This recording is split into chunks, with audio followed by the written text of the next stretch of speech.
I onsdags, der skrev en 22-årig dansk musiker på sin Twitter-profil de 4 ord, jeg stopper med musik. Den opdatering udløste nyheder på de store aviser. Hvem er det, der kan generere så meget opmærksomhed? 76.993.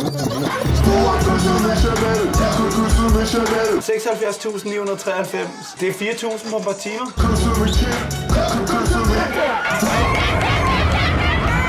Ligegyldigt hvad, så bliver vi rige på det her lort, hvis vi kan finde ud af at sælge det rigtigt. Og det værste er, at det er det værste lort i verden.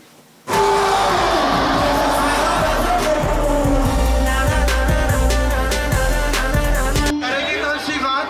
Jeg har ikke råd til nogen selv. Du er faktisk det, man kalder hjemløs. Jeg er faktisk det, man kalder hjemløs. Vi skal nok gøre vores arbejde. Det er diplomater, det særker det kongehuset. Vi skal lige noget gear. Ja, jamen, så lad os gøre det klar. Det gear, vi er i, det passer overhovedet ikke. Hvorfor? Jeg kan spille for en på sten, eller hvorfor skal jeg ikke spille for dronningen, mand? Det er som om, at folk ikke åbner øjnene og ser, hvad der foregår. Alle er blevet på pletten.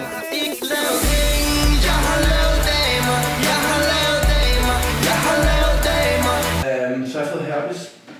Hvorhen? Jeg laver damer, G.